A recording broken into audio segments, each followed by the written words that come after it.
Doug, you're also the keeper of Hunter Thompson, Dr. Hunter Thompson's papers, which might surprise some of our younger audience. Um, what is the quote that you give from him? And did you Well, know I him? can read it to you.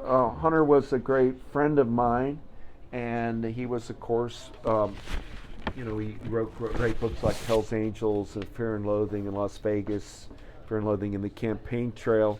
But I because of that, I don't know if I can find it that quickly in the preface, but he talked about being when in the McGovern campaign, being on Lake Michigan in Milwaukee, and realizing. I'll let people read it in my book, but he talks about how the fish tasted in the Great Lakes. That it had that chemical, that weird taste, and that the only way you can get a good fish meal in Milwaukee was for maybe a fish imported in from the Caribbean or something.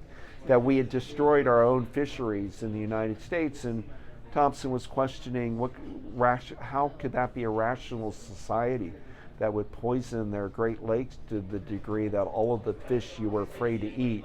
How can it be in America that you're afraid to swim in a river, or go to the shore of one of our lakes? We had lost our narrative because we as a great country, because we haven't been as good of conservation stewards as we needed to be. On the other hand, we have saved a lot. There are a lot of success stories. One doesn't need to be down about it. You can do triumphalist history about environmentalists that put their shoulder to the wheel and got things done. But the net effect is there are too many lakes that are unswimmable. Our oceans are dying. Coral reefs dying. There's problems and everywhere you look. And so we just need an informed, educated citizenry to start really caring. And maybe it's local. Everybody has to get locally involved in the town they live in and make sure that they understand what the green movement was all about. Great.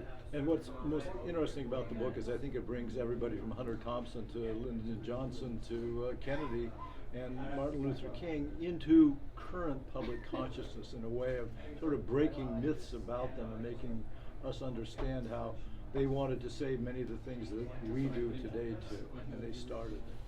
Absolutely. Thank you.